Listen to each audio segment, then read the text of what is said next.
I'm Quinn. And I'm Andy. And we're at the Canucks-Panthers game. And you're watching Post to Post.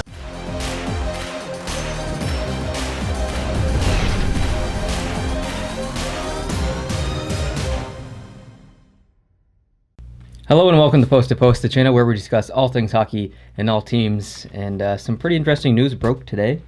Interesting in a bad way because it came much earlier than I expected. Mm-hmm. There was rumors of the Sedin twins maybe signing a new contract with Vancouver, maybe going somewhere else. There was even slight rumors that they might go somewhere at the trade deadline to go to a cup contending team. But their contracts were just too big. They're moving out $14 million at that point, so that's why that didn't happen, or the main reason why that didn't happen. Yeah. But unfortunately, they did announce their retirement today. They will be retiring at the end of this season, and they've spent 17 seasons in the NHL. It doesn't feel like that long. No. No. It has been that long since the beginning of 2000. Basically, their first season was 2001. Mm-hmm. And just to quickly go over their stats, Daniel has played 1,303 games as of today. There's still season's not over.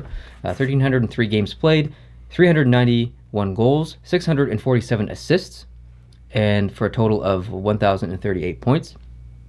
Henrik, on the other hand, has played 1,327 games, 240 goals, 828 assists for a total of 1,068 points.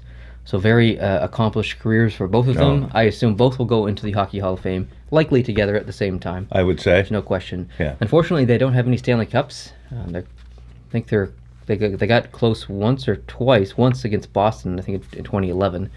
But unfortunately, no Stanley Cups. They probably will go down as some of the greatest players in Swedes to never win a Stanley Cup. Mm-hmm. Lundqvist might be joining them here pretty soon. Yeah. Unfortunately, that keeps up. I didn't want to talk about their careers, just the points and stuff, where they are now. I wanted to do something a little different, and I went back and I looked at who they played with in their rookie year. Okay. Because they're playing with someone very interesting this year, Brock Besser, right, and Bo Horvat as well. And 17 years from now, those two players will be pretty accomplished players, just like the Sedins. Mm-hmm. So let's jump back to when the Sedins were rookies. That's a great idea. So 2000, 2001, they played with Adrian Aucoin, Todd Bertuzzi, Donald Brashear, Andrew Castles, Dan Cloutier, Bob Essensa, Ed Jovanovski, Brendan Morrison, Marcus Naslund, Matthias Oland, Felix Potvin, Jarkko Ruutu. So these are a lot of these names you younger people wouldn't recognize, but quite legendary names. These are some big names in here. Yeah. In 2004, so in their third or fourth year in the NHL, right, they played with Trevor Linden. I was thinking Linden. Brad May. Oh, wow. Mike Keane. Really? And Marc Bergevin. The best and the worst that the Canadians have to offer. Yeah, that was Marc Bergevin's last year in the NHL, 2004. So really interesting. It is interesting. I remember them as juniors. They came over here or played, I don't know where the tournament actually was, so I shouldn't automatically assume it was over here. I know right around that era, they played a World Junior tournament, I think, in the Winnipeg area, and I think they played one in Scandinavia. They played 2 or 3 years of World Junior hockey. Mm-hmm. Even after they were drafted, I think they were drafted in 1999. Yeah, they were. You're right. In the 99-2000 Christmas break, they played in that World Junior tournament. They played the previous one, and they might even have played in the one before that. And I remember seeing them playing together because they were playing together even then. I think they started playing together in minor hockey when they were like 8 years old or something. And they played together all their lives, and their stats are so amazingly similar. They are, It's incredible. These are identical twins. They were born like 6 minutes apart, and it must be a genetic miracle of some kind to look at that kind of performance with all the things that can happen to a hockey player. Mm-hmm. And they have had their odd thing happen to one or the other of them. Yeah, there's about a 25 or 24 game difference between the two. Yeah, 30 games played in the difference. And the actual point total, 30-point difference, that's right, and you're correct on the games played. So, good grief. Pretty amazing. It is amazing. Now, this is slightly off topic here, but there were a couple of twins in NASA. Both of them are astronauts. Right. The Kelly twins, right? One went to space and one didn't. One went to space and one didn't on a particular mission. Yeah. They've both been to space, That's right. but one stayed on the ground and went through all the same as much of the same environment, dietary, exercise, everything else, as the guy in space, Scott Kelly. And then they compared notes at the end. And I'm sure the medical examinations are still going on. This is like that. It kind of is, yeah. You've got identical twins doing the same kind of job at the same time, the same kind of jet lag, the same meals. They're indistinguishable, really, statistically, from each other. It's quite something. It is something. It's quite something. They were drafted together. Second and third. And that's an interesting story, too, how that all happened. You might not remember the shenanigans that went on. I assume Vancouver traded to get the third. They did. I think Vancouver started with the 5th pick that year, but they made a deal with Tampa Bay, and they made a deal with Atlanta. The deal with Atlanta was they gave them picks or assets of some kind. Atlanta had the number 1 pick that year, which is now Winnipeg. And Vancouver gave Atlanta some assets, and Atlanta promised to not draft either of the Sedin twins with their first pick. Now, Vancouver also had to trade up with Tampa Bay to get the 2nd pick, and they also did another trade to get the 3rd pick. They moved up just a little bit. So they had the 2nd and 3rd pick and managed to get the twins. And it was Brian Burke did that deal, actually. Brian Burke was with the Canucks at the time, and he made it all happen. So, yeah. Well, it's interesting. It's interesting that they're choosing to retire now, because it's not like one is injury prone or they're both injury prone. Daniel himself has not missed an NHL game since 2013. That's incredible. So and Henrik has only missed maybe 15 or so games since in that same time period.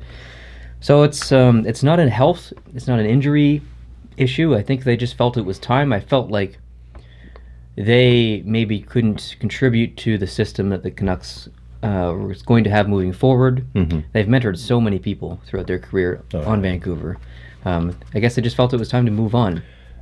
In the very first post-to-post video, I was talking about the most point getters that are actively in the NHL, and both of them were on there. And for each person, I was predicting how much longer they would play in the NHL. And I predicted that the Sedin twins would play until they're 39. They turned 38 this year, so I was totally wrong. They retired way before I thought they would. But anyway. Still pretty close. Still pretty close. And what a distinguished career. And I think they had to make a decision probably now if they were going to finish the season in Vancouver. There's obviously on the last home game, there's going to be accolades. They might even retire the jerseys right on the spot, take them off their backs and hoist them. I don't know. They should do something like that. And if they had waited for further negotiations to take place through the summer and then decided to not retire or to not come back, rather, it would have been less magical. So yeah, you're right. It's obviously this is something that they had thought about for a long time. I'm sure there were talks and negotiations and attempts to maybe keep them around. They are definitely contributing still, in a very positive way. One has 52 points and the other has 48, so it's not like they're not contributing offensively or to the team. So yeah, but for them to say, well, we're done. They're not saying that we're going to go on the free market. Maybe they could probably be, they would be very valuable assets in a free agent situation to any team in September or October next year or later this year to start playing again. But it looks like they're closing the door on that. That doesn't mean they're closing the door on Sweden. Yeah, it's true. If they go back to Sweden, I don't know what their domestic situation is here in Canada. They probably, I don't know if you know their families set up or whatever, but if they went back to Sweden, other players have done that. They go back to their home country for the last year or two and play at home and give back to the team that raised them. So. Markov is doing that right now. Maybe not his first choice, but yeah, that's what he's doing. That's maybe a possibility. I hope they stay involved in hockey in some way.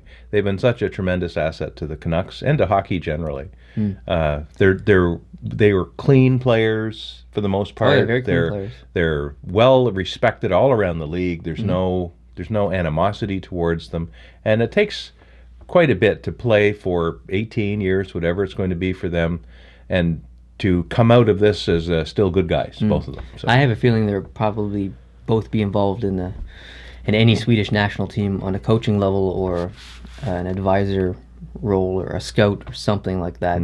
I have a feeling they'll still be involved in hockey in some way. Yeah. But that does free up $14 million in cap space for the Vancouver Canucks.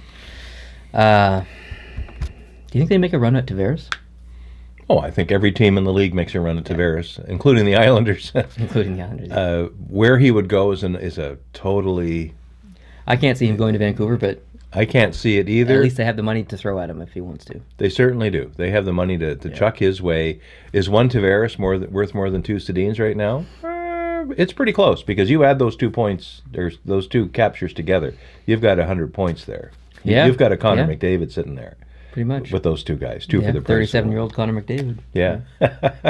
How old's Tavares? 29, I think. Ooh, perfect, right? Yeah. So Vancouver, certainly if they were to re-sign the Sedins, they probably would be out of the Tavares sweepstakes. But now that they're not going to be paying the Sedins next year, that does open the door for them, along with 27 other teams. I wonder if all the hypes are not hype, but all this talk now about the Sedin's retiring, only playing for one team. I wonder if Tavares seeing that from the outside would make him want to stay an Islander. That's a point. Because the Sedins That's a point. have never played for another team. There's something to be said for that long-term loyalty. Look at the earthquake that happened when Plekanec left Montreal, right? It was so odd. It was strange. And Markov was the same thing. Markov, he made it clear he wasn't going to play for any other NHL team, and he didn't. He played, but he didn't play in the NHL again.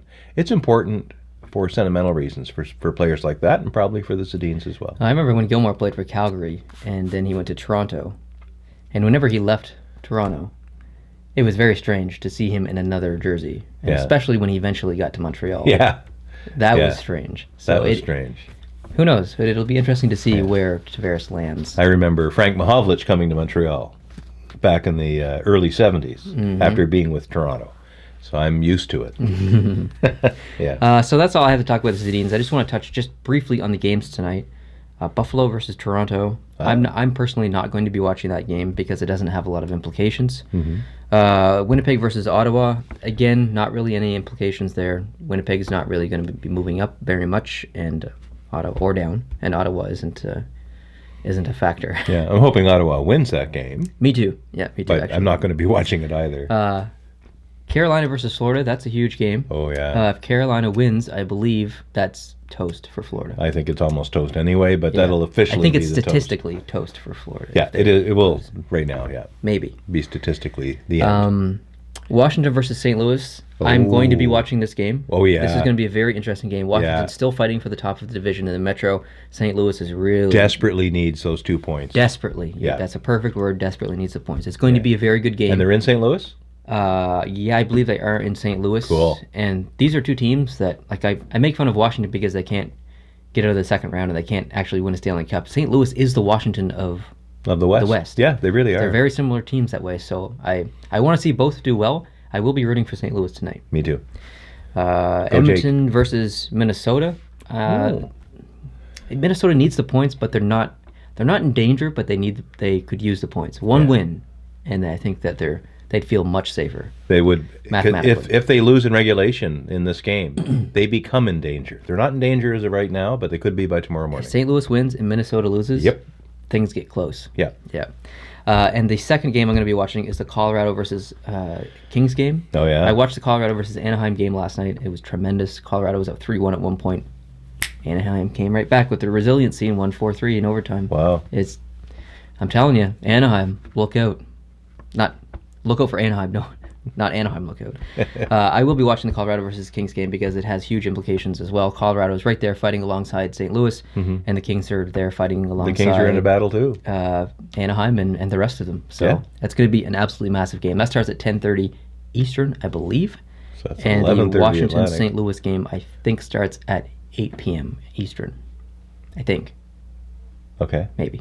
Anyways. Well, St. Louis is in the Central Time Zone, so that would make sense. Yeah, so if you want to watch the same games I'm watching, you can watch them pretty much back to back because the second one starts kind of just after the first one. So, that's my plan. That's all for this video. Cool. So I have to work tomorrow, so I probably won't be watching either game to its conclusion. Yes. But I will be tuning in. Thank you for joining me for this video. Well, thanks for Appreciate it. having me.